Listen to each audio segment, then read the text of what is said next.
नमस्कार मित्रो. आताच कळलं की बर्गे साहेब त्यांना जाता आलं नाही मुंबईला. माझ्या दृष्टीने ते बरं झालं नाही जाता आलं ते. कारण काय, ते जर आले असते तर मी चीफ आयवर राहिलो नसतो, त्यांनाच मिळालं असतं असं मला वाटतं. मित्रो, 26/11 जो होऊ नये तो झालेला आहे आणि त्याचा आपण तपास पण केलेला आहे. एक लक्षात ठेवा की आपली न्यायव्यवस्था काय सांगते. म्हणजे सर्वसाधारण नागरिकांना जर विचारलं तर ते म्हणतील की 100 आरोपी सुटले तरी चालतील, पण एक निरपराध मरता कामा नये, एका निरपराधाला शिक्षा होता कामा नये, असं सर्वसामान्य माणसांचं म्हणणं आहे. परंतु ॲज ए पोलीस ऑफिसर मी कायद्यात काय लिहिलंय ते आपल्याला सांगतो. त्या कायद्यात असं लिहिलेलं आहे की prosecution should prove their case beyond reasonable doubt and accused should produce the preponderance of probabilities. म्हणजे आम्हाला एखादी केस कन्व्हिक्शनला घ्यायची असेल, कन्व्हिक्शन व्हायचं असेल तर त्याबाबत जरा देखील शंका कोर्टाच्या किंवा एकंदरीत वक्तव्याच्या याच्यात जरा जरी शंका आली तरी आरोपी सुटून जातो. म्हणून आमचं कन्व्हिक्शन रेट फार कमी असते. आणि ही तर आपल्याला माहिती आहे की ही ट्रायल कोर्ट म्हणजे मुंबईला चालणार, त्यानंतर हायकोर्टाला चालणार, त्यानंतर सुप्रीम कोर्टाला चालणार. ह्या तिन्ही ठिकाणी हे पास होणं म्हणजे फार एक कठीण बाब होती. परंतु मी प्रत्येक वेळेला, मी प्रत्येक लेक्चरला सांगतो, हे जवळजवळ 250वं लेक्चर आहे माझं. मी प्रत्येक वेळेला हे म्हणतो की बाबा तुम्ही देवावर विश्वास ठेवत नसाल तर माझे पुढचे शब्द ह्या कानाने ऐका आणि ह्या कानाने सोडा. परंतु आमचा देवावर विश्वास होता म्हणून एक एक पुरावा असा सहजरित्या आम्हाला मिळत गेला. या अगोदर देखील पाकिस्तान पुरस्कृत अनेक हल्ले झालेत आपल्याला माहिती आहे. परंतु पाकिस्तान प्रत्येक वेळी म्हणते की हे आमचं बाळ नाही. परंतु ही पहिली केस होती की पाकिस्तानला नाईलाज असतं मान्य करावं लागलं की हे आमचं बाळ आहे. तुम्ही अगोदर जर टीव्ही बघितलं असेल तर पाकिस्तानचे राज्यकर्ते म्हणत होते हे आमचं बाळ नाही, हा पुरावा आहे, हे भारतीय आहेत म्हणून. काहीतरी एक फेक आयडेंटिटी कार्ड आणलं हैदराबादचं. प्रत्येकाकडे एक एक आयडेंटिटी कार्ड दिलं, तो हैदराबादच्या कॉलेजचा विद्यार्थी आहे म्हणून. पण त्यांना माहित नव्हतं की बाबा आम्ही त्याच्या बाबतीतही तपास करून मोकळे झालो आहोत. त्या प्रिन्सिपललाच बोलवून घेतलं. काय बाबा तुझं म्हणणं आहे, हे 10 आयडेंटिटी कार्ड आहे, तुझं काय म्हणणं आहे.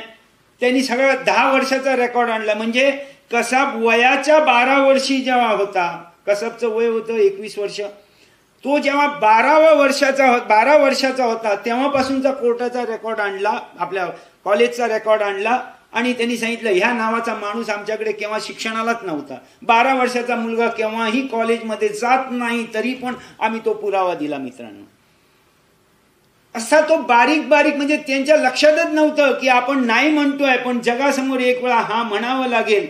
आणि शेवटी 8 डोसियर म्हणजे आम्ही जो काही तपास केलेला आहे ते मुद्दे आम्ही सेंट्रल एजन्सीकडे पाठवत होतो आणि सेंट्रल एजन्सी ती पुढे पाकिस्तानला पाठवत होती.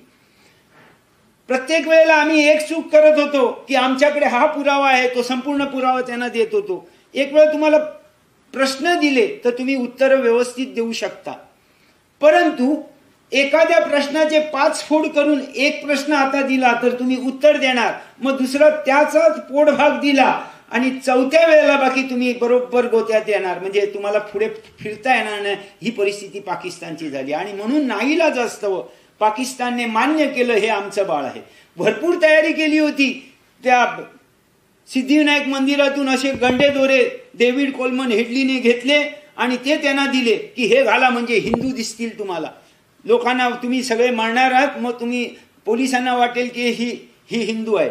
तेही कसं खोटं आहे तेही आम्ही प्रूव्ह केलं की डेव्हिड कोलमन हेडली आला इकडे, त्यांनी ज्या माणसाकडनं हे गंडे दोरे विकत घेतले त्यांनी त्या माणसाला ओळखलं आणि शेवटी डेव्हिड हेडलीने देखील कबूल केलं. आपल्याला माहीतच असेल की मी 25 दोरे नेऊन दिले होते आणि ते त्या ISIला दिले होते आणि ISIने लष्कर-ए-तैयबा ह्या आंतरराष्ट्रीय बंदी घातलेल्या संघटनेच्या वतीने ह्यांना दिले. तुम्ही पहिली चार्जशीट जर बघितली, महाशी साहेबांनी सांगितलं की 11,350 पानांचं चार्जशीट. मित्रांनो, एक सांगतो इकडे की मी एकटा नव्हतो, 98 लोक होती, त्यात 10 बायका देखील होत्या, लेडी ऑफिसर आणि लेडी कॉन्स्टेबल. 90 दिवस कोणीही विकली ऑफ म्हणजे साप्ताहिक रजा नाही, सीएल नाही, ईएल नाही, मेडिकल लीव नाही. दर दिवशी सकाळी 8 ते रात्री 2 वाजेपर्यंत दररोज काम करत होते आणि त्याचीच फलश्रुती 11,350 पानांचं चार्जशीट. कारण महाशी आपण जसं म्हणताय की राष्ट्रभक्ती तर आहेच, परंतु एक परदेशातून हे आलेले 10 लोक, मला जर कोणी सांगितलं, तुमच्यापैकी कोणालाही सांगितलं जा मुंबईला ये आणि कोणाच्या तरी एक कानाखाली मार, आपण ते करू शकत नाही. आणि हे पार पाकिस्तानमधून इकडे 4 दिवस प्रवास करून आले आणि धडाधड गोळ्या मारून अनेक लोकांना मारलं. 166 लोकांना मारलंय त्यांनी. 166 लोकांना ठार मारलं. त्यात 18 आमचे सरकारी नोकर होते, वरिष्ठांपासून ते कॉन्स्टेबल पर्यंत. 155 पेक्षा जास्त करोड रुपयांचं नुकसान केलं. जवळजवळ 300 लोक जखमी केले. मित्रांनो, हे दगडाचा मार नाही आहे, लक्षात ठेवा. एकतर हँड ग्रेनेड किंवा बॉम्ब ब्लास्ट किंवा AK-47च्या गोळ्या ह्यांच्या जखमा आहेत. 300 लोकांना जखमी केलं. असा माणूस हा जिवंत राहण्याचा लायकीचा नाही. त्याची एकच जर आपण बघितलं असतं, ज्या बोटीतून हे आले, कुबेर बोटीतून, जखाऊ नावाचा बंदर आहे, जिकडे इंटरनॅशनल टेरिटोरियल वॉटर ज्युरिडिक्शन, ह्या बाजूला भारत आणि ह्या बाजूला पाकिस्तान, त्या जखाऊ मधनं ती बोट कुबेर हायजॅक केली आणि त्यानंतर 4 लोकांना त्यांनी त्यांच्या बोटीतून पाकिस्तानला पाठवून दिलं, ज्यांना मधीत समुद्रात मारून फेकून दिलं. आणि हा अमरचंद सोलंकी जो तांडेल होता त्याला मुंबईपर्यंत आणलं. मुंबईच्या 5 नॉटिकल मैलापर्यंत त्याला आणलं. आणि त्याची जरी डेड बॉडी बघितली असती तरी कोणालाही वाटलं असतं ते कसाबचा गळा इकडे आवळून ठार मारून टाकावा म्हणून. कारण त्याची बॉडी कशी होती ते मी तुम्हाला सांगू इच्छितो. दोन्ही हात मागच्या बाजूला बांधलेले. आमची हिंदू संस्कृती म्हणते की जेव्हा माणूस मरतो तेव्हा त्याचे सगळे हात, पाश, हातातला गंडा दोरा, गळ्यातला दोरा सगळा काढला पाहिजे, कारण तो एकदम मोकळ्या हाताने देवाकडे गेला पाहिजे अशी आपली संस्कृती मानते. आणि या अशा संस्कृतीच्या या अमरचंद सोलंकीला दोन्ही हात रशीने मागच्या बाजूला बांधलेले, डोळ्याला काळ्या रंगाची कापडाची पट्टी आणि मान इथपासून इथपर्यंत कापलेली, फक्त ह्या नरड्यामुळे हे 2 भाग एकत्र होते. अशा माणसाला जिवंत राहायचा हक्कच नाही असं माझं म्हणणं आहे. परंतु आपण कायद्याच्या भाषेत कायदेशीर मार्गाने ते मारायचं असं आम्ही ठरवून टाकलं होतं. मारायचं असतं तर एका झटक्यात त्याला एक नको त्या भागावर मारलं असतं, तो तिकडे त्याचा मुर्दा झाला असता. परंतु जगाने आपल्याला मग बोट दाखवलं असतं की तुम्ही एक आरोपी ठेवू शकत नाही, एक आरोपीची हे करू शकत नाही कायदेशीर. आपण जगाला दाखवून दिलं की तुझ्याकडे वकील नसेल तरी चालेल, आमचं शासन तुला वकील देईल. ट्रायल कोर्टाला 2 चांगले वकील, नावाजलेले वकील, हायकोर्टाला 2 चांगले वकील शासनाच्या खर्चाने, सुप्रीम कोर्टाला 2 चांगले वकील शासनाच्या खर्चाने. अर्थात सुप्रीम कोर्टाच्या वकिलांनी त्याला जे काय 11 लाख रुपये मिळाले, त्यांनी सांगितलं की हे 11 लाख रुपये मला न देता जे पोलीस अधिकारी आणि अंमलदार मारले गेले ह्या हल्ल्यात, त्यांच्या घरातल्या लोकांना हे वाटावेत असं त्यांनी सुप्रीम कोर्टात सांगितलं. म्हणजे आपण त्याला सगळी व्यवस्था, सगळा चान्स आपण दिला. पाकिस्तान भले 1.5-2 महिने म्हणत होतं की हे माझं बाळ नाही, परंतु 8 डोसियर पाठवल्यानंतर त्यांना देखील शेवटी मानावं लागलं की हे बाळ आमचं आहे. आणि म्हणूनच ते येडे नाहीत. ह्याच्या अगोदरी आणि त्याच्यानंतरही आपल्याला माहीतच असेल, पाकिस्तान पुरस्कृत अनेक हल्ले झाले, परंतु पाकिस्तानने हे आमचं बाळ केव्हाच म्हटलं नाही. पूर्ण तयारी केली होती की हे भारतीय बाळ आहे हे दाखवण्याची. मी माशी आपल्याला सांगितलं, कॉलेजचं आयडेंटिटी कार्ड, हाताला गंडे दोरे. आमच्याकडे TV वाले फार एकदम सबसे तेज असतात. कोणीतरी त्या इंडिया TVने या अतिरेक्यांशी संपर्क साधला, खरी गोष्ट आहे, त्याच्यात फॅब्रिकेशन नाही, कारण जे काय ते बोलले त्याचं टॅपिंग आमच्याकडे आहे. जे इंडिया TVचे प्रतिनिधी बोलले त्या अतिरेक्यांशी जे कोण बोलत होते 36.5 तासाचं टॅपिंग आपल्याकडे आहे. हँडलर जे बोलत होते तेही आपल्याकडे टॅपिंग मध्ये आहे. काय बोलत होते ते त्यांना शिकवत होते तेही आपल्याकडे आहे. या इंडिया TVच्या समोर भाषण देताना त्यांनी सांगितलं की आम्ही हैदराबादचे आहोत, दख्खनचे आहोत. मग तो त्यावेळेला अबू जिंदाल, एक आमचाच माणूस, ह्याचा महाराष्ट्रातला औरंगाबादचा नाही, बीडचा, सॉरी हा, बीडचा, तो त्याला सांगत होता, ह्या बाजूने तो बोलत होता कराचीची, आणि ह्या बाजूने तो आपल्या इंडिया टीव्हीशी बोलत होता. हे दोन्ही टायपिंग आमच्याकडे आहेत, लक्षात ठेवा मित्रांनो. हाँ, हम किधर के हैं वो आपको चाहते हैं, आप जानना चाहते हैं. हा अबू जिंदालने इकडे ऐकलं, बोल देना हैदराबाद के, हम हैदराबाद के हैं. इंडिया टीवी वाला जो हैदराबाद के किधर के, मैं हैदराबाद का किधर का ये भी आप जानना चाहते हैं. अबू जिंदाल ने ऐकलं, बोल देना टोली चौकी के, हम टोली चौकी के. मग लोकांना वाटलं की ज्या अर्थी एवढं सगळं म्हणताय म्हणजे तो बहुतेक करून हे सगळे मुंबईचे होते. मित्रांनो, अनेक मुद्दे आहेत त्यांच्या पुस्तकात. जे काय कोणी पुस्तक लिहिलेलं आहे, मागाशी सांगितलं, त्यांची आणि माझी समोरासमोर भेट झाली तर मला खात्री आहे, कारण मी सत्य आहे म्हणून ते माझ्या समोर हरतील 101%. काहीतरी हवेत बाण चालवायचे मी नाही. मित्रांनो, कितीही मी हवेत बाण चालवले असते, तुम्हाला माहित असेल अक्षरधाममध्ये एक हल्ला झाला होता गुजरातमध्ये, त्यातही काही अतिरेकी मारले, पण त्यांना सपोर्ट करणारे ह्यांना गुजरात पोलिसांनी पकडलं. केस चालली, आपल्याला माहित असेलच. ट्रायल कोर्टात फाशी, हायकोर्टात फाशी, सुप्रीम कोर्टाने बाइज्जत बरी, सगळे आरोपी सोडून दिले. कोर्टाला आपण बघतो की बाबा न्यायालयाचे डोळे बंद असतात, त्यांना जो पुरावा येईल त्याच्या अनुषंगाने ते निकाल देतात. हे मुंबईचा अतिरेकी हल्ला म्हणजे ह्याला फासावर चढवा असं कुठेच होत नाही मित्रांनो. जरा जरी आपल्या तपासात किंवा पुराव्यात जरा जरी चुकीचं असलं असतं तर ते निश्चितपणे सुटले असते. आणि सगळ्यात महत्वाचा मुद्दा, बाकी सगळं मरू दे, चला सगळ्या कोर्टाने आम्हाला मदत केली असं टाइम बिंग धरून चालली आहे. पाकिस्तान का येळ आहे का? 93चा ब्लास्ट केला, उरीचं हे केलं, पठाणकोट केलं, सगळे करतायत. काश्मीरमध्ये अनेक हल्ले केले, केव्हाही पाकिस्तानने मान्य केलं का मित्रांनो? मला सांगा, एकदा तरी मान्य केलंय का हा आमच्याकडनं पुरस्कृत झालेला हल्ला आहे? केव्हाही मान्य केलं नाही. मग हीच केस का मान्य केली त्यांनी? 93चा ब्लास्ट पण झाला होता, लाखो हजारो शेकडो लोक मेली होती, तेव्हाही त्यांनी म्हटलं हे आमचं बाळ नाही. मग हे का म्हटलं त्यांनी? कारण आपल्याकडे असलेला पुरावा. नाही तर कोणतंही शत्रुरात्र हा मी केलाय असं केव्हाच म्हणू शकत नाही. लक्षात ठेवा मित्रांनो, हा असलेला पुरावा. मी माझं एक पुस्तक देखील, का पुस्तक छापलं, 10व्या वर्षी छापलं. छापायचा मला इंटरेस्ट नव्हता. एक पुस्तक आलं एका ब्रिटिश नागरिकांनी लिहिलेलं, आणि पोलीस कसे निष्क्रिय होते हे त्यांनी त्याच्यात दाखवलं. विटनेस कोणचे? आमचेच. ING वैश्य बँकेचे एक चेअरमन होते जे ताजमध्ये राहिले होते, त्यांच्या नावाने लिहून टाकलं की त्यांनी म्हटलं कोणी पोलिसांनी काहीच मला मदत केली नाही.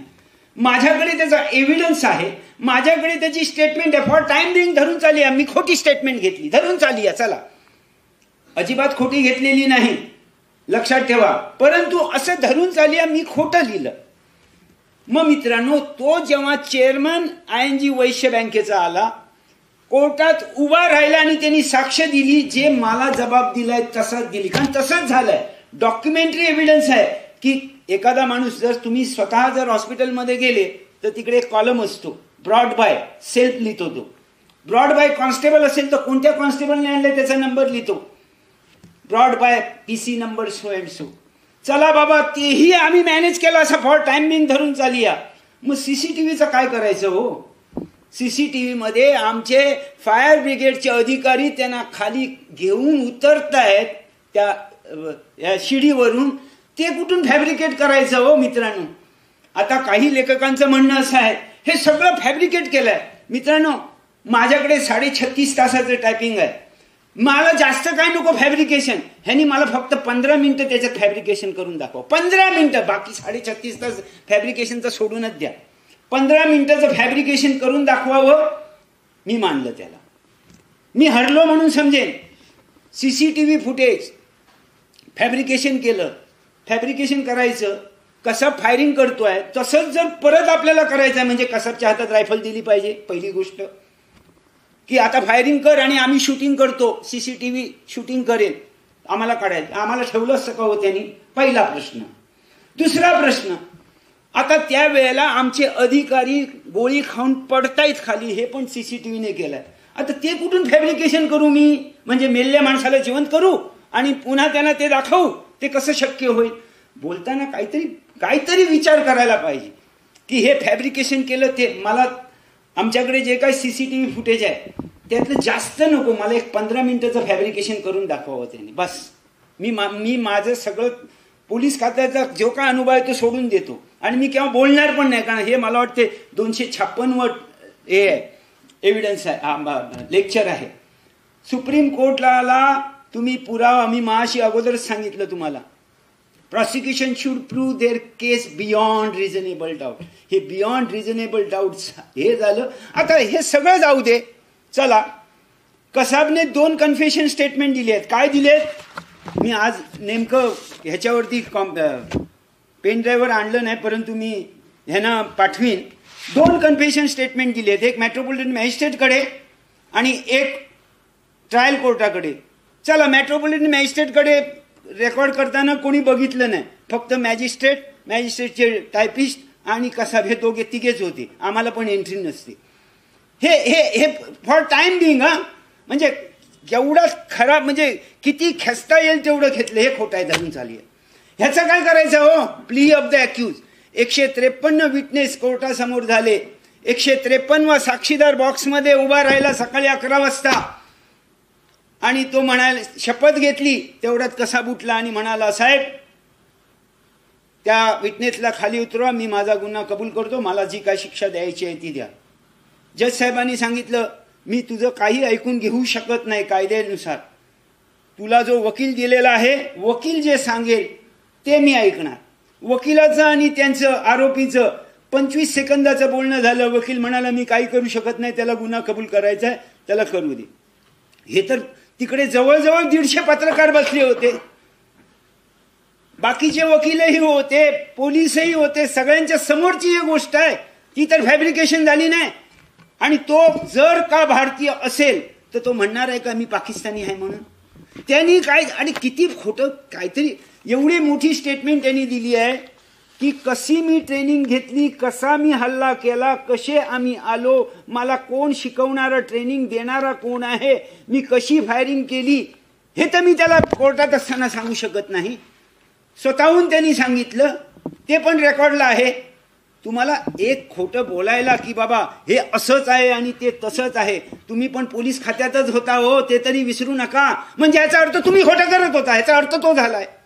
ह्याचा अर्थ तो झालाय की तुम्ही पोलिसांनी खोटं केलं, म्हणजे तू पण पोलिसच आहेस. मग तू खोटं केलंस का आयुष्यभर आपल्या?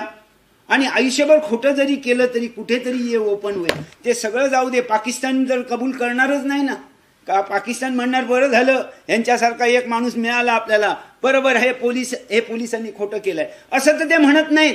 पहिली वेळ मी महाशी म्हणून तुम्हाला सांगितलं, अनेक हल्ले झाले, परंतु पाकिस्तानने केव्हाच सांगितलं नाही की हे आमचं बाळ आहे म्हणून. ही पहिली केस आहे मित्रांनो की पाकिस्तानने मान्य केलं की हा गुन्हा करताना ह्याचा जो क्रिमिनल कॉन्स्पिरसी झालेली आहे, ही कॉन्स्पिरसी झाली आहे, ही आमच्या हद्दीत झाली. आणि म्हणून त्यांनी 7 लोकांना त्यांनी प्रॉसिक्यूट केलं.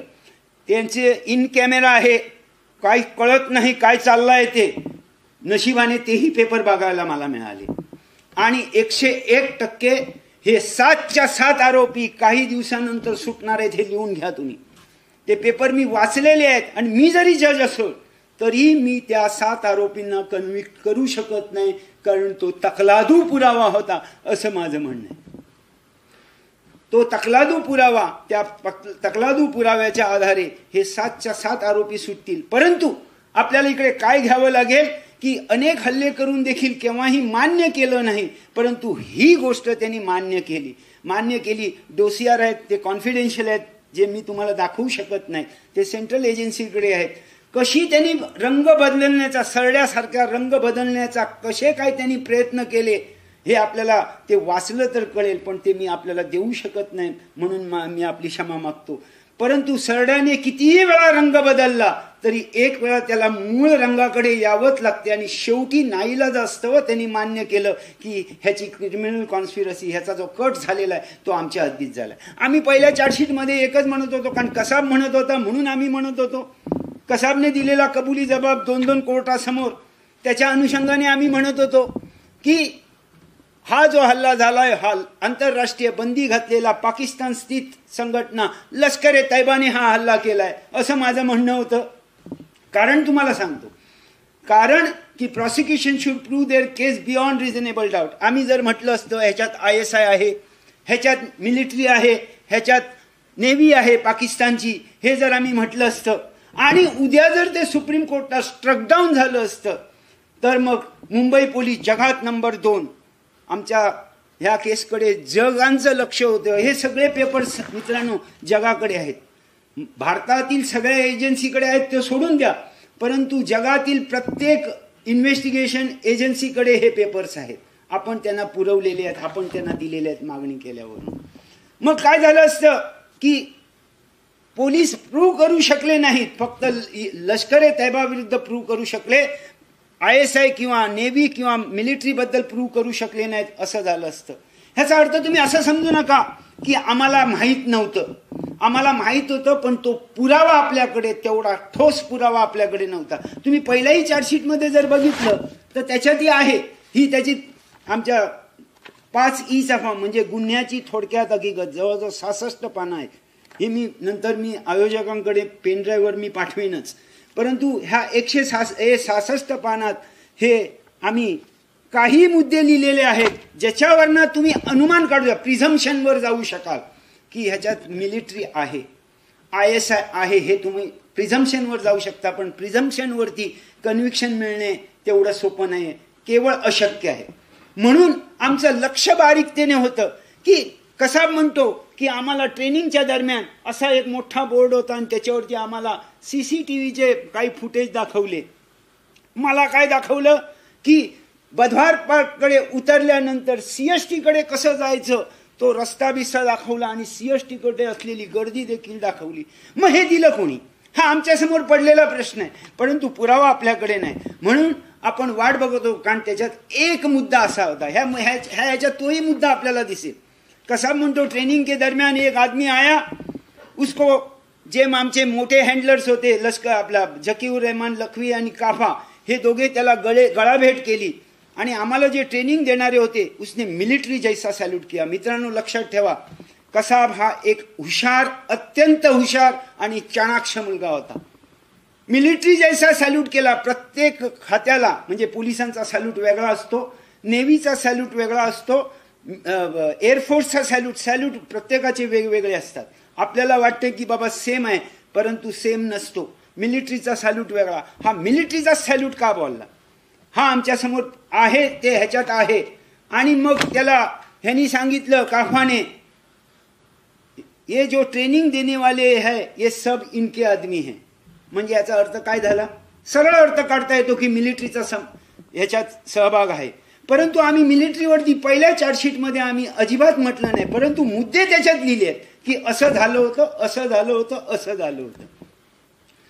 आमचं बारीकतेने लक्ष होतं आणि शेवटी डेव्हिड कोलमन हेडली साहेबांना FBI ने पकडलं. कारण ह्याच्यात तेही आहे, कारण एक ठिकाण असं आहे की त्यांनी हे जे हँडलर्स होते, हे हँडलर्स हे VoIP म्हणजे व्हॉइस ओव्हर इंटरनेट प्रोटोकॉलद्वारे ह्या अतिरेक्यांशी 3 ठिकाणच्या अतिरेक्यांशी बोलत होते. ते घेताना त्यांची काय जी काय प्रोसिजर झाली, VoIP कंपनी अमेरिकेची होती, त्यांच्याशी जे वाद झाले, त्यांच्याशी जे बोलणं झालं, जे काय बोलणं झालं तेही आपण आणलेलं आहे मित्रांनो. त्या बोलण्याच्या दरम्यान एक असं दिसते की एक त्याचा ऍक्सेस हा अमेरिकेच्या IP ॲड्रेसवरनं झाला. म्हणजे काहीतरी अमेरिकेमध्ये, पाकिस्तानची लोक अमेरिकेत जाऊन बसून हे काम निश्चितपणे करणार नाहीत, म्हणजे काहीतरी आहे. आणि शेवटी डेव्हिड कोलमन हेडली साहेबांना या अमेरिकेने पकडलं. पकडल्यानंतर त्यांनी 800 पानाचा जबाब दिलाय मित्रांनो. आमचा कायदा काय म्हणतो? अटक आरोपीने पोलिसांसमक्ष किंवा पोलिसांना दिलेला जबाब हा ग्राह्य नाही. परंतु अमेरिकेत काय, पोलिसांना दिलेला जबाब ग्राह्य आहे. आता तुम्ही म्हणाल मग 2010 मध्ये तो पुरावा जो दिलेली जबाब हा आमच्या कोर्टात द्यायला पाहिजे होता. आमच्या कोर्टाने असं बघितलं पण नसतं, फेकून दिलं असतं. पोलिसांसमोर दिलेला जबाब आहे, ग्राह्य नाही. अमेरिकेत ग्राह्य असेल, भारतात ग्राह्य नाही. आमचा कायदा, पुरावा कायदा तसं म्हणतो, कलम 25 आणि 26 भारतीय पुरावा कायदा. मग आता काय करायचं? जबाब तर त्यांनी दिलाय की कसं झालं आणि ISI कशी आहे, ISIचे कोण कोण लोक आहेत, ह्याच्यात काय झालं, आपल्या मिलिटरीचे कोण कोण लोक आहेत. मेजर समीर नावाचा मिलिटरीचा हा आला, त्यांनी ह्या गोळ्या दिल्या 2000 राऊंड्स AK-47च्या माझ्या समोर दिल्या म्हणतो. मग नेव्ही कशी आली ह्याच्यात, नेव्हीने कशी ट्रेनिंग दिली ह्या लोकांना, हे सगळं त्यांनी त्या अमेरिकेच्या FBI लोकांना सांगितलं होतं. तो पुरावा मला वापरता येत नव्हता, म्हणून आम्ही काही वेळ थांबलो. काही वेळ थांबल्यानंतर तहूर राणा विरुद्ध केस होती आणि FBI लोकांनी ह्याचा जो पुरावा आहे ह्याला प्ली बार्गेनिंग, म्हणजे तुला शिक्षा देणार परंतु फाशीची शिक्षा तुला देणार नाही, असे ते बार्गेनिंग ॲग्रीमेंट होते त्यांच्या ह्याच्यात, ते कायदेशीर आहे. प्ली बार्गेनिंगमध्ये त्याला सांगितलं तुला फाशीची शिक्षा आम्ही देणार नाही, परंतु जे काय असेल ते सत्य सांगावं लागेल, पहिली गोष्ट. दुसरी गोष्ट, कोणत्याही देशाने तुला जर बोलवलं साक्षीला तर अर्थात व्हिडिओ कॉन्फरन्सिंगद्वारे सत्य ते सांगायला पाहिजे. सत्य नाही सांगितलं, आपली ॲग्रीमेंट संपली, तुला फाशीची शिक्षा होऊ शकेल. अशा काही ॲग्रीमेंट झाल्यानंतर 1200 पानांचं, पहिली स्टेटमेंट किती आहे, 800 पानांची, जी आपल्याकडे ग्राह्य नाही. त्यानंतर 1200 पानांचं एव्हिडन्स त्यांनी अमेरिकन कोर्टात दिलं. आता ते कोर्टात पूर्ण झाल्याबरोबर कोर्टाने त्याला 35 वर्षे शिक्षा दिल्यानंतर आपण तो एव्हिडन्स आणला, कोर्टात दिला 2015 साली, की साहेब हा सर्टिफाईड कॉपी आहे आणि ही आता दाखल करून घ्या 4 number chargesheet, supplementary number 4, supplementary chargesheet number 4. ते आपण 1200 पानांचं ते दिलं आणि त्यांना सांगितलं साहेब ह्याला आरोपी करा पहिला. कोर्टाने नोटीस काढली, त्याला व्हिडिओ कॉन्फरन्सिंगद्वारे 6 डिसेंबर 2015 रोजी पहिल्या वेळेला बोलवलं. बोलवल्यानंतर व्हिडिओ कॉन्फरन्सिंगमध्ये त्यांनी सांगितलं की साहेब मी सत्य सांगायला तयार आहे, मला माफीचा साक्षीदार करा.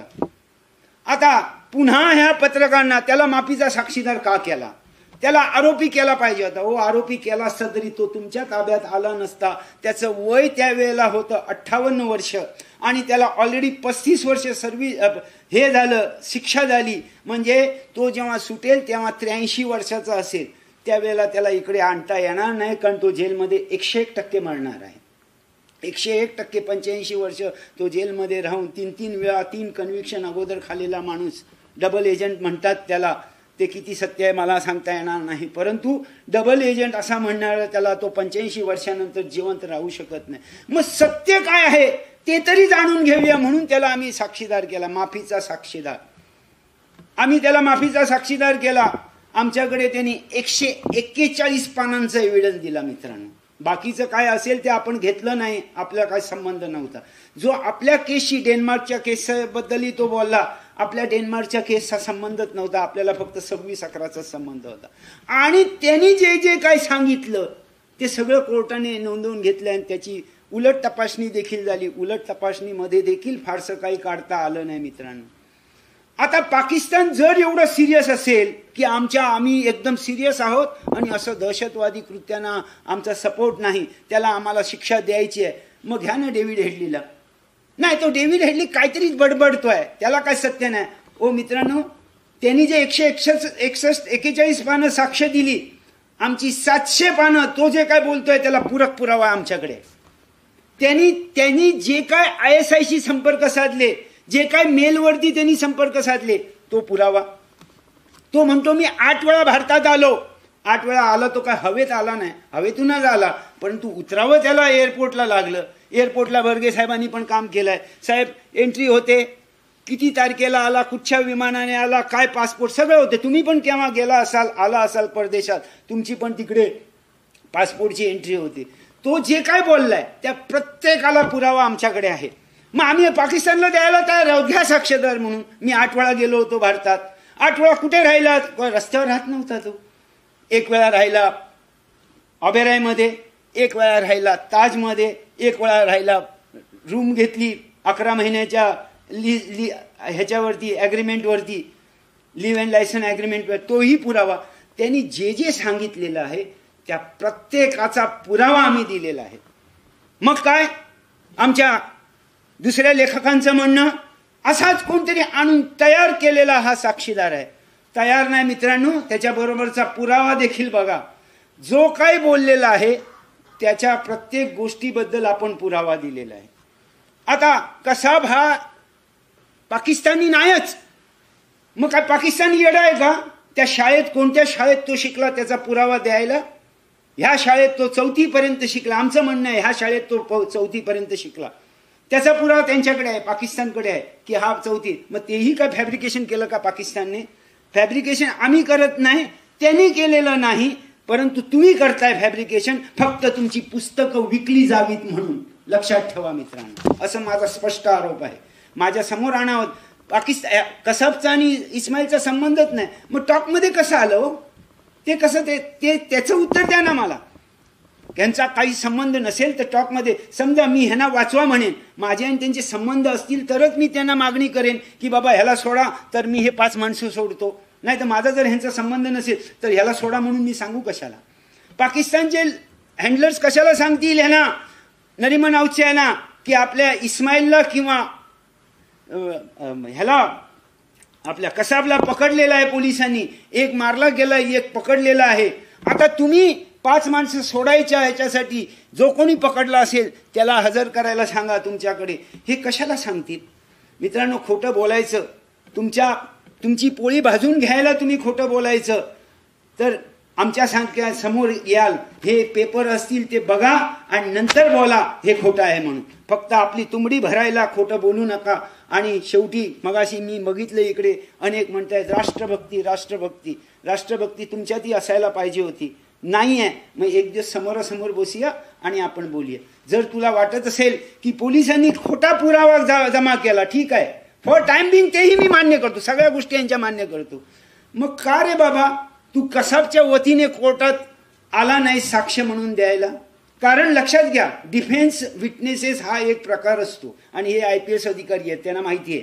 डिफेन्स विटनेस का आलं नाही की बाबा हे सगळं खोटं आहे, हा माझा पुरावा, हा माझा पुरावा आणि हे खोटं आहे, हे का सांगायला आलं नाहीस? फक्त इकडे 5-50 लोक जमली की त्यांना सांगायचं हे खोटं आहे आणि ते खोटं आहे. हे सगळं चाललेलं आहे. एनिवे, आपण आता पुन्हा मूळ मुद्द्याकडे वळूया. मित्र, जगात आतापर्यंत अनेक फिदाईन अटॅक झाले. जगातली गोष्ट करतोय, मुंबईतली नाही, लक्षात ठेवा, भारतातली नाही. जगात आतापर्यंत अनेक फिदाईन अटॅक झाले, परंतु आतापर्यंत कोणताही फिदाईन अटॅकर जिवंत जगातली कोणतीही संस्था पकडू शकलेली नाही. एक नावेद नावाचा माणूस पकडला होता 2011 मध्ये. म्हणजे 2 अतिरेकी त्या ह्याच्यात घुसले काश्मीरमध्ये, मिलिटरीच्या कॅम्पमध्ये, फायरिंग केलं.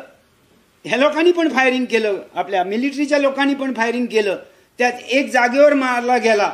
मग तो नावेद जो होता पाकिस्तानमधून आलेला तो पळून गेला. तो गावात गेला आणि गाववाल्यांनी त्याला धरून पोलिसांकडे दिलं. तो दुसरा पकडला गेला. फिदाईन अटॅकर हे पकडले केव्हाच जात नाही, त्यांना प्रशिक्षणच असं असते.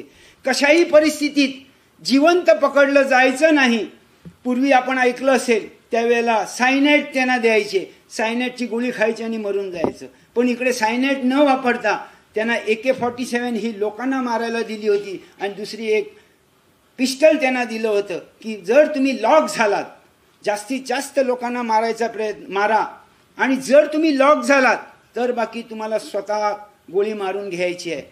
आणि जर गोळी मारली नाही तर तुमच्या घरच्यांचं असं होईल म्हणून झकीउर रहमान लखवीने त्या खाडीतली माती घेतली, तुमच्या घरच्यांचं असं होईल म्हणून माती सोडून दिली.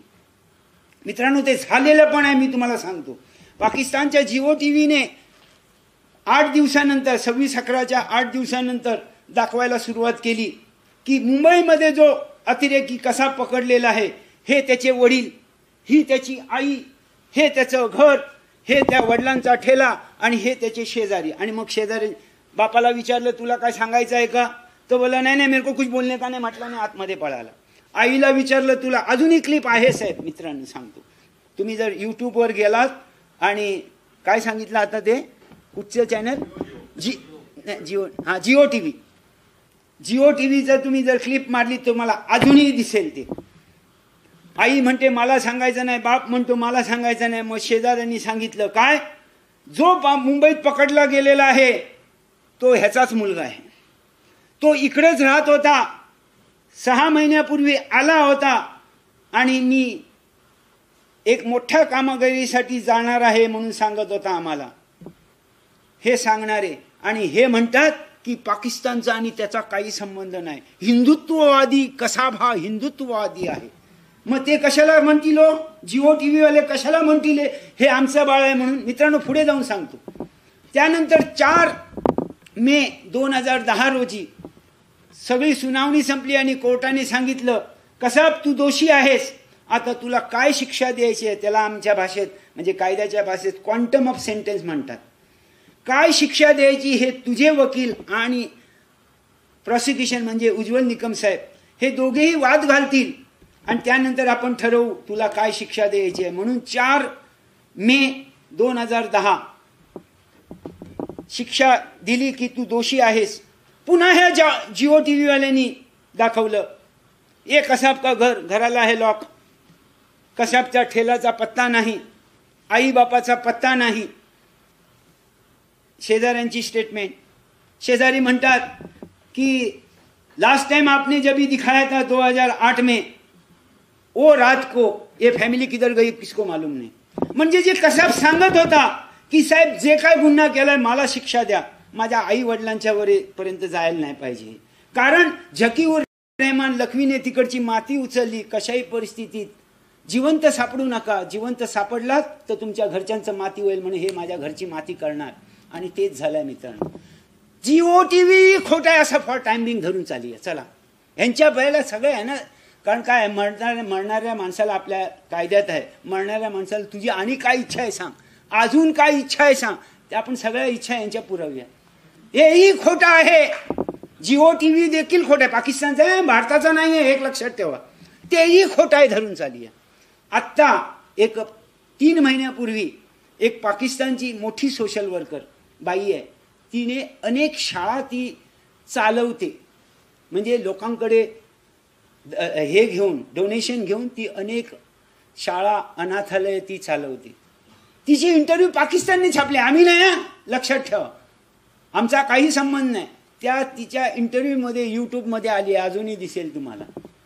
ती म्हणते कसाब हा इकडचाच आहे, ह्या लोकांनी आमची पिढी यंग जनरेशन खराब करून म्हणजे वाट लावून टाकली, कित्येक लोक मारली गेली.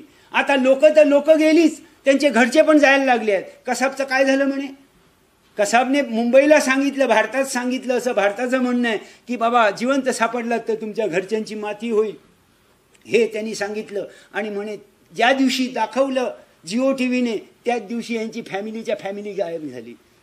जर ते भारतीय बाळ असलं असतं तर ती फॅमिली कशाला संपवली असती मित्रांनो, ते तरी विचार करा. ह्या सगळ्या गोष्टी तुम्हाला काय, लोकांनी जर समजा हिरवा चष्मा घातला तर त्याला सगळं जग हिरवं दिसते. आम्ही सत्य आहोत, आम्ही सत्याने काम केलेलं आहे, एवढंच मला म्हणायचं आहे. प्रत्येक गोष्ट आम्ही सुरू केलेली आहे, प्रत्येक गोष्ट. 22 नोव्हेंबरला सकाळी 7 वाजता कराचीमधनं निघाले एका लाकडी बोटीतून. आता आणि शंका, कसे काय मुंबईतच परत येणार होते, मुंबईत कशावरनं ते मुंबईतच निघाले होते, हे कसे काय येऊ शकतात. यांना आम्ही शिकवतो आता इन्व्हेस्टिगेशन म्हणजे काय.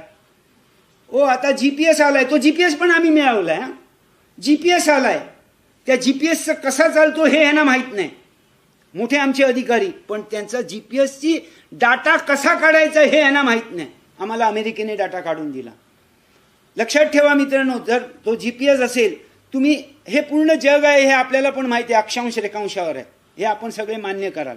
ह्यांना माहीत नसेल आमच्या लेखकांना, पण आम्ही त्यांना सांगायला जातो की ज्या अक्षांश रेखांशावर तुम्ही असाल आणि ते तुम्ही चेक कराल की मी बरोबर चाललो आहे की नाही बधवार पार्कपर्यंत, जेव्हा तुम्ही चेक कराल आतमध्ये एक डॉट येतो.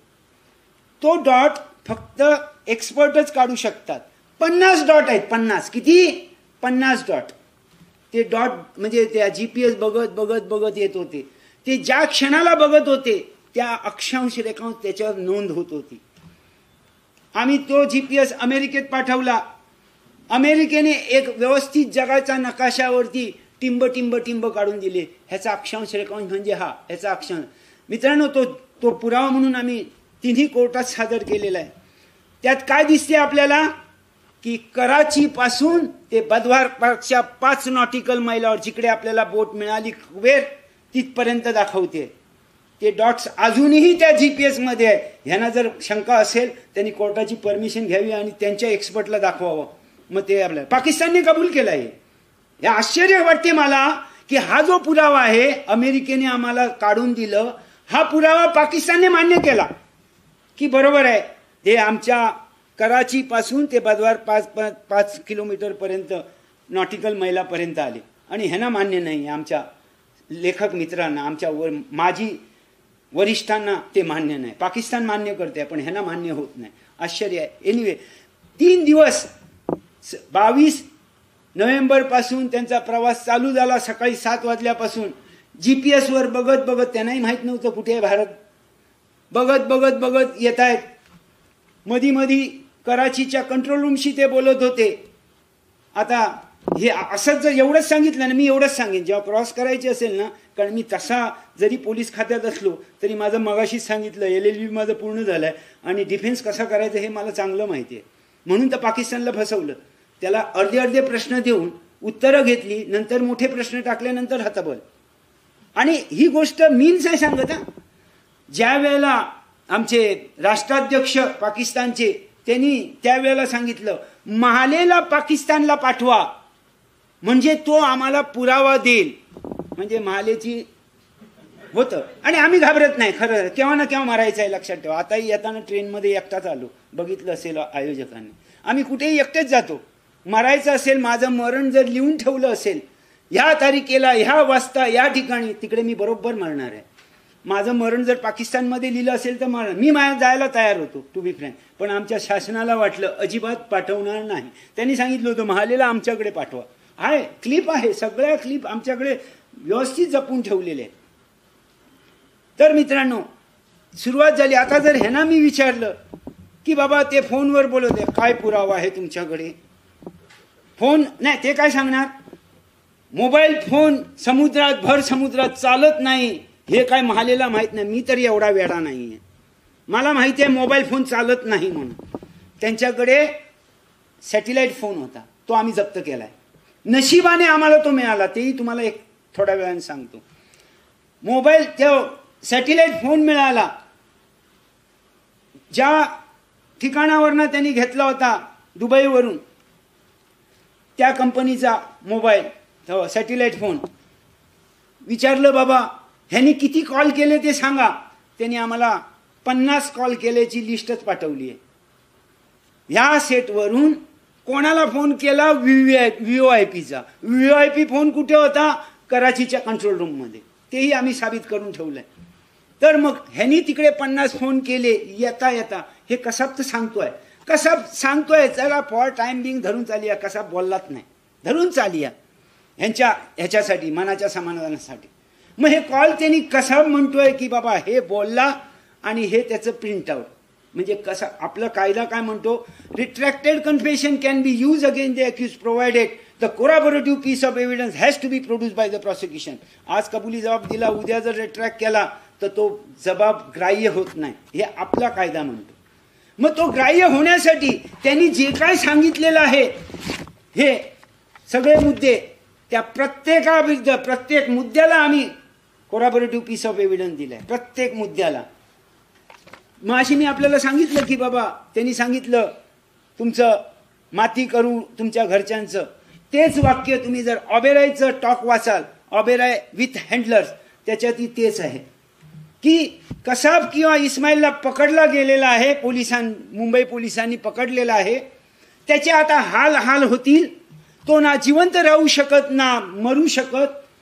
अशा परिस्थितीत तू त्याला जिवंत सापडू नको. आणि बऱ्याच काही गोष्टी सांगितल्या. तो टॉक जर तुम्हाला ऐकवला तर तुम्ही म्हणाल की बरोबर आहे, महाले साहेब म्हणतायत की हा अतिरेकी भयंकर घाबरला होता. हे त्या टॉकच्या शब्दरचनेवरनच आपण म्हणाल.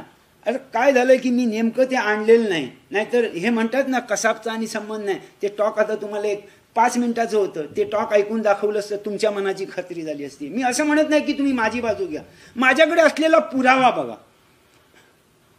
प्रत्येक वाक्याला मी पुरावा देऊ शकलो म्हणून सुप्रीम कोर्टाने त्याला फाशी दिली आहे. एक बाकी डोक्यात भरून ठेवा तुम्ही. पुस्तकाला चॅलेंज केली नाही. बरेच आमच्या विरुद्ध बरेच सगळे लिहितात, आम्ही एकदा तरी ह्यांनी दाखवावं की आम्ही एकदा तरी कुठेतरी अपीलमध्ये गेलो आहे म्हणून. आम्ही केव्हाच जात नाही.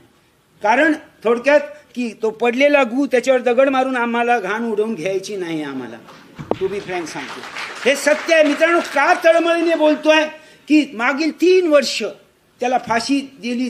4 वर्षाला 5 दिवस बाकी असताना ह्याच एरवड्यामध्ये. हे मागील 4 वर्ष त्या काळातली आम्ही ना घर बघितलं ना दार बघितलं. मी एकट्याने नाही, माझ्या बरोबर असलेले 98 लोक. जर आम्ही एवढी मेहनत करून केलेलं आतापर्यंत पाकिस्तानने केव्हा मान्य न करता पहिली वेळ मान्य केलं, म्हणजे काहीतरी आम्ही पुरावा गोळा केलाय. ते काय येडे आहेत का घ्यायला? मग एवढं करून देखील आमचं ॲप्रिशिएशन नको. आम्ही काम का केलं? आमची राष्ट्रभक्ती. आम्हाला शासन पगार देते महिन्याला म्हणून आमचं कर्तव्य आहे ते असं मी समजतो आणि आम्ही ते काम केलं. परंतु त्यानंतर हे खोटा पुरावा वगैरे केला तर मग बाकी तळपायाची आग मस्तकात जाते मित्रांनो, खोटं नाही सांगत. एनिवे ते बोलत होते सॅटेलाइट फोनवरून, त्याचाही पुरावा आपण न्यायालयात दिलाय म्हणून ते न्यायालयाने मान्य केलं. न्यायालयाने हेही मान्य केलं की ह्याच्यात हे लष्कर-ए तैयबाचे लोक आहेत. आता सगळेच जाऊ दे, ह्यांचं हे करूया. बोलत बोलत बोलत ते येत होते.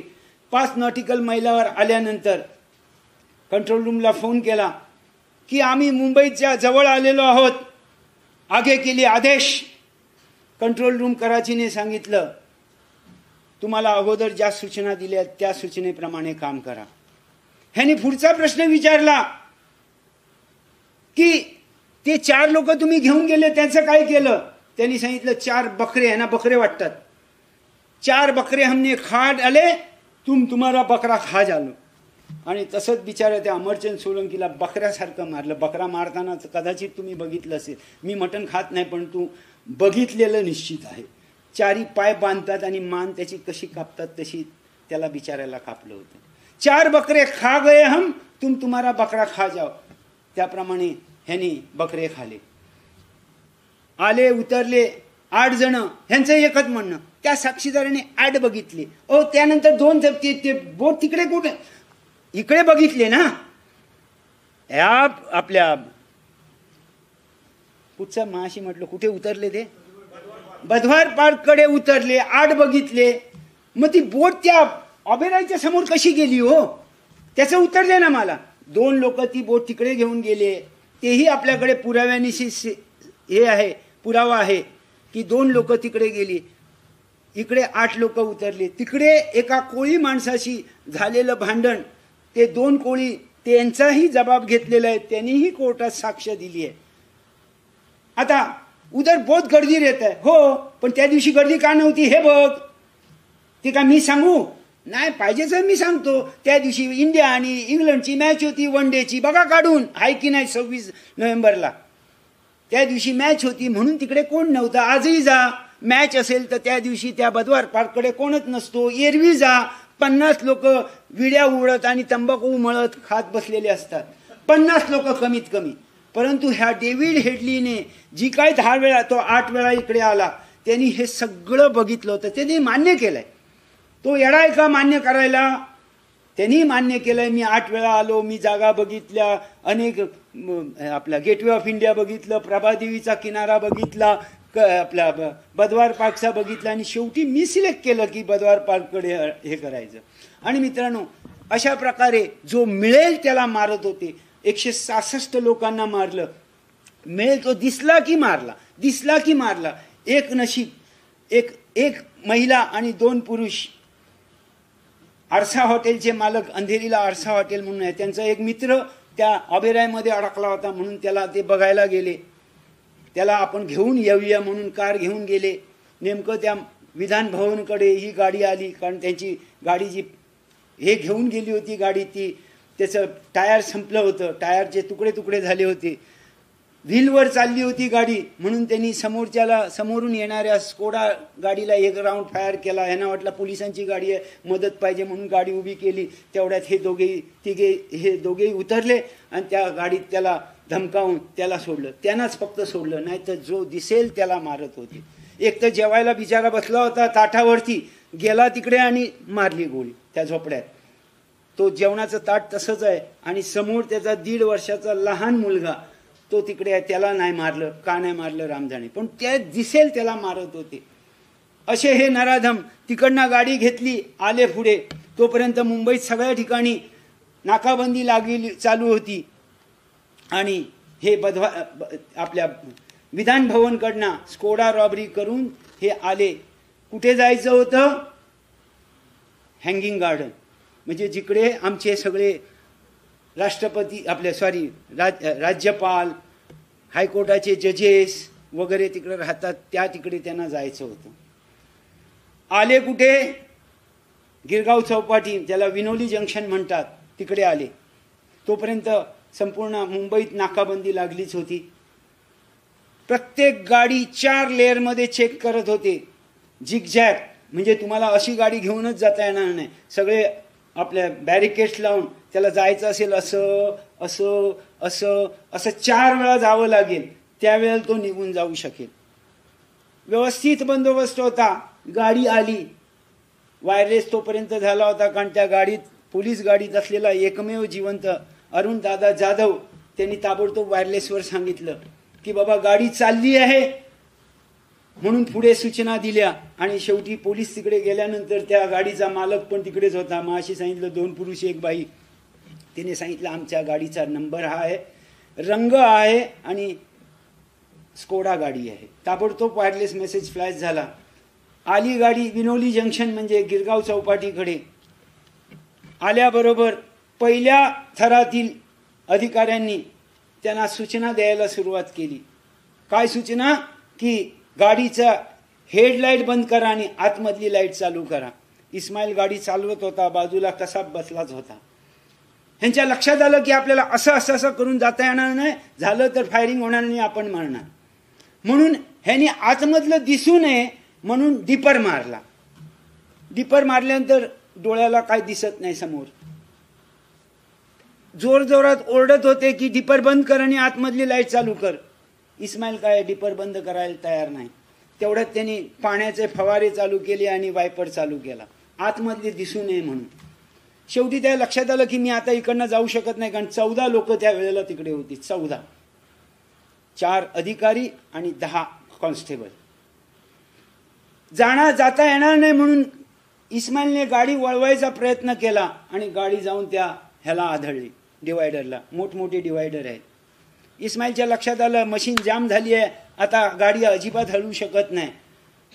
रिव्हॉल्वर पिस्टल काढला आणि फायरिंग चालू केली. पोलिसांनी देखील फायरिंग चालू केली. या फायरिंगमध्ये एक गोळी त्या इस्माईलला इकडनं लागली, तो इकडचा डोळा बाहेर आला. आता हे बाहेरच्या अधिकाऱ्यांना माहीत नव्हतं, कारण फायरिंगच्या वेळेला तो लागली की नाही हे ते फक्त पिक्चरमध्ये दिसते, अशी गोळी जाते, प्रत्यक्षात अजिबात दिसत नाही. लागली आहे हेही माहीत नाही. पण बाजूला बसलेला कसाबच्या लक्षात आलं की बाबा माझा पार्टनर मिळाला. आता पार्टनर मिळाला म्हटल्यानंतर ह्याला राग जास्त आला, कारण 1 वर्ष ट्रेनिंग एकत्र केलेल्या माणसं, दोघांचा उद्देश एकच. आता माझ्या पार्टनरला ह्या लोकांनी मारलं काय, तिकडेच त्याची चूक झाली. लक्षात घ्या, तिकडेच त्याची चूक झाली. म्हणून ह्याला राग आला आणि गडबडीत त्या डाव्या बाजूचा दरवाजा उघडून बाहेर आला, पायात पाय अडकून खाली पडला. या बाजूला फक्त दोघेच होते, तुकाराम ओंबळे साहेब आणि एक API, हे दोघेच होते. ओंबळे साहेबांनी बघितलं ह्याच्या हातात ही भोली मोठी रायफल, AK-47 एवढी मोठी आहे, भली मोठी रायफल. मागचा पुढचा काही विचार केला नाही मित्रांनो, मागचा पुढचा काही विचार केला नाही. कसा बसा पडलाय, त्याच्या अंगावर जाऊन तो असा पडला. पडल्यानंतर आता हे मी सांगत नाही, CCTVने आपलं काम केलंय, लक्षात घ्या तुम्ही. हे 14 लोक तर सांगतातच आहेत, CCTV पण सांगते आणि कसा पण सांगतोय. हे 3 गोष्टी आपण एकत्र घालून चालूया. पडलाय आडवा झाला. कसाब म्हणतो की मी ह्याला ढकलायचा प्रयत्न करतोय, किती 25 सेकंद, हा ढकललाच जात नाही. ह्यानी मला अशी मगरमिठ्ठ मिठी मारली होती, हा ढकलला जातच नाही. मी त्याला एक प्रश्न विचारला, कशाला तू ढकलायला गेलास? फायरिंग करून टाकायची होती, म्हणजे हा मेला असता. ओंबळे साहब, अगर मैं फायरिंग करता था, AK-47 का राउंड है सर, इतना बड़ा आवाज होता था, वो बाजू जो बाकी के लोग थे वो भी इधर आके मेरे को मार डालते थे, इसलिए मैं उसको ढकलना चाहता था. प्रेझेन्स ऑफ माइंड बघा त्या आरोपीचं किती आहे. मैं ढकलना चाहता था, हा ढकलला जात नाही. 25 सेकंद ढकलला. शेवटी म्हणे माझा इलाज नाईलाज झाला. अंगठा घातला ट्रिगर गार्डमध्ये आणि प्रेस केलं. काय झालं? 5 गोळ्या इकडे घुसल्या, 4 गोळ्या इकडनं बाहेर आल्या. एक गोळी कुठेतरी हाडाला लागून, असं डॉक्टरांचं म्हणणं आहे, या डाव्या खिशाकडे गेली आणि 2 रुपयाचं कॉईन होतं, ते 2 रुपयाचं कॉईन C आकाराचं झालं. मित्रांनो, हे फॅब्रिकेशन करता येत नाही, लक्षात ठेवा. हे तुम्ही 100 गोळ्या मारल्या तरी ती गोळी C आकाराची होऊच शकत नाही, लक्षात घ्या. C आकाराची गोळी झाली, जागेवरच खलास. संजय गोविलकर त्याच्या बाजूलाच होते, API. त्यांनी बघितलं की ह्याला मारलं. त्यांनी पुढे जात होता. कसाबने बघितलं की हा पुढे येतोय. पुन्हा 2 राऊंड फायर केलं. 1 राऊंड फायर केलं, तो इकडे लागून सगळं हे फाडूनच गेलंय. हा भागच नाहीये संजय गोविलकरला. धडाम धुडूम आवाज, AK-47चा आवाज आहे मित्रांनो, फायरिंग आहे. या बाजूचे 12च्या 12 लोक ह्या बाजूला आले आणि जगात आश्चर्य नंबर 9, लाठी काठी विरुद्ध AK-47 रायफल. केव्हा शक्य नाही, ही गोष्ट केव्हा शक्य होऊ शकत नाही. आणि लाठी काठी विजयी झाली आणि ह्याला AK-47 मधनं खेचून ह्याला जिवंत पकडलं. जे आश्चर्य नंबर 9, 2 गोष्टीसाठी म्हणालो की आतापर्यंत केव्हाही फिदाईन अटॅकर पकडला नव्हता, तो पहिला पकडला गेला, पहिली गोष्ट. आणि दुसरी गोष्ट लाठी काठी विरुद्ध AK-47 विजय कोण होईल ते तुम्हालाच माहित, मला सांगायची गरज नाही. आणि त्यात लाठीकाठी विजय झाली आणि तो पहिला आरोपी पकडला गेला. पहिल्या जगातल्या पहिल्या घटनेत पकडला गेला. मित्रांनो, एवढी केलेली मेहनत, आणि हे म्हणतात की ब्राह्मणवादी होता, त्याला असाच आणला होता. त्याचं पाप लागेल तुम्हाला, लक्षात ठेवा. त्यांनी बिचाऱ्याने आपला जीव घालवला, बाकीचा मागचा पुढचा विचार न करता. कशासाठी? जर हा उभा राहिला किंवा ह्यानी झोपेन पडून जर ह्यानी फायरिंग केली तर सगळे मरून जातील. ह्या एका हिशोबाने स्वतःचा जीव मेलो तरी चालेल, आणि म्हणून त्यांनी असं त्याला पकडलं, जे जगात अद्यापपर्यंत झालं नव्हतं. मित्रांनो, सांगायचं तर बरंच आहे. हे लेक्चर्स 4-4, 5-5 तास चालते, आणि 5 तासात मी बघितलं कोणीही टॉयलेटला देखील जात नाही, तन मन धन लावून बघतो. तुम्ही बघितलं असेल, ज्या वेळेला मी बोलतो, सुरुवात करतो मी लहानशा आवाजाने, परंतु जसा जसा आवाज मोठा होतो, एवढा मोठा होतो, कारण आम्ही काय काम केलं हे जगाने बघितलेलं आहे. हे येडे नाहीत पाकिस्तान किंवा अमेरिका आम्हाला मदत करायला, किंवा पाकिस्तान येडं नाही की आपल्या अंगावर घ्यायला. मित्रांनो, हे सगळ्यांनी केलेली मेहनत आहे. या 98 लोकांनी केलेली मेहनत, त्या 98 लोकांनी केलेल्या मेहनतीचं फळ आपण जगाला दाखवून दिलं. आम्ही जगाला दाखवून दिलं की आमच्याकडे न्यायव्यवस्था आहे. आम्ही ऐकून घेतो, नंतरच बोलतो. आणि दुसरी एक शेवटचं सांगून मी थांबवतो. ह्याच्यात साक्षीदार कोण? मेले. समजा माझ्याबरोबर माझा मुलगा आहे, माझ्या मुलाला गोळी लागली, माझा मुलगा मेला. साक्षीदार कोण? मी आहे. आता मला सांगा, माझ्या मुलाला जर ह्या माणसाने मारलं असेल तर मी म्हणेन का ने मारलं का, ला जिवंत जाऊ दे, सोडेन का मी? सांगा मला, एकच सांगा. म्हणजे ज्यांनी मारलं त्यालाच मी ओळखणार, त्याचंच नाव घेणार. मग ह्या एवढ्या 2200 लोकांनी जो काय पुरावा दिलेला आहे, जर कसाब नाहीच आहे तर त्यांनी कसाबला नाही म्हटलं असतं.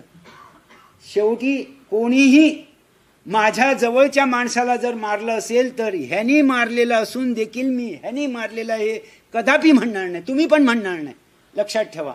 त्यामुळे जे काय आज ह्यांचा जो उद्देश होता, बरेच दिवस मागे लागले होते, मी म्हटलं की हेड ऑन कोलिजन आपल्याला नको, त्या चिखलात दगड मारून आपल्या अंगावर ओढून घ्यायचा नाही आहे, म्हणून मी नको म्हटलं होतं. परंतु नंतर ऐकतोय लोकांकडनं तर मलाही चीड आली, म्हणून मला त्यांनी आज इकडे संधी दिली. मी त्यांना त्याबद्दल मी फार फार आभारी आहे. आणि आपण देखील बराच वेळ हे ऐकून घेतलं. वास्तविक हे कमीत कमी 3 तासाचं आहे. आता मगाशी हेही सांगितलं, मी एक पुस्तक का लिहिलं, माझा 5 पैशाचाही त्या पुस्तकाशी संबंध नाही. फक्त आम्ही काय काम केलं हे लोकांपर्यंत पोचलं पाहिजे, हे त्याच्यासाठी ते पुस्तक छापलं. बरीच आता 3री आवृत्ती 26 जुलैला निघाली. मराठी पुस्तकं संपत नाहीत असं प्रकाशकांचं म्हणणं आहे, माझं म्हणणं नाही. प्रकाशकांचं म्हणणं आहे की मराठी आवृत्ती सहसा पुस्तकं घेत नाहीत. आता तो आपला दिल्लीचे पेंग्विन पण मागे लागले आहेत, त्यांनी ॲग्रीमेंट पाठवलं आहे. रुपा मागे लागले आहेत, साहेब हिंदी आणि इंग्लिश करायचं आहे, 5 पैसे मला नको आहेत, फक्त आम्ही जे काय काम केलं ते जगाला कळू द्या, वाचकांना कळून द्या. आता एजन्सीकडे, इन्व्हेस्टिगेटिंग एजन्सीकडे पेपर्स आहेत, मी तुम्हाला सांगितलं. तुम्हालाही मी काही म्हणजे त्यांनी काय प्ली दिली, चालू ट्रायल कोर्टात काय सांगितलं तेही मी देतो. कन्फेशन त्यांनी मेट्रोपॉलिटन मॅजिस्ट्रेटला काय दिलं तेही मी तुम्हाला देतो. आणि ही गुन्ह्याची थोडक्यात हकीकत काय 66 पानाची तेही देतो. आणि तुम्हाला जर पाहिजे असेल तर पुस्तकं देखील आहेत का मला माहीत नाही, पुस्तकं देखील वाचा. म्हणजे आम्ही काय काम केलं. अर्थात मी माझी क्रेडिट घेत नाही. समजा मी ह्या साक्षीदारांचा जबाब घेतला, त्यांनी जे बघितलं ते त्यांनी सांगितलं, कोर्टातही त्यांनी दिलंय, सांगितलंय. मी माझ्या आयुष्यात मी अनेक केसेस चालवल्या, मोठमोठ्या केसेस चालवल्या. मी त्याच्यात बघतो 10 ते 15% लोक होस्टाईल होतात, म्हणजे फुटतात. मला आनंद होतो फुटलेला. तुम्ही म्हणाल हा काय साहेब आहे का काय. मित्रांनो, फुटावं लागते, नाही तर सुप्रीम कोर्ट काय म्हणते की ह्यांना पढवून आणलेलं आहे म्हणून त्यांना त्यांचा एव्हिडन्स ग्राह्य धरू नये. आमचा कायदा बघा किती आरोपींसाठी आहे, असायलाच पाहिजे. ह्याही बाबतीत तेच झालं. गोपाळ सुब्रमण्यम साहेब म्हणून आमचे उज्ज्वल निकम साहेब आणि गोपाळ सुब्रमण्यम साहेब 2 लोक सुप्रीम कोर्टात होते. त्यांनी एक प्रश्न काढला की आम्ही हे विटनेस तयार केलेले आहेत, कॉन्कॉक्टेड विटनेस आहेत, ह्यांना पढवून आणलेलं असं का मानू नये. कारण त्यांनी 1 वर्षापूर्वी जे सांगितलं तसंच्या तसं ते आता बोलत आहेत. म्हटलं साहेब हे वाचा त्यांचा एव्हिडन्स, कारण ते एव्हिडन्समध्ये आलेलं आहे. प्रश्न विचारला, 8 महीने पहिले हुआ था बात, अभी वो कैसे वैसे के वैसे तू कैसा बोल रहा है.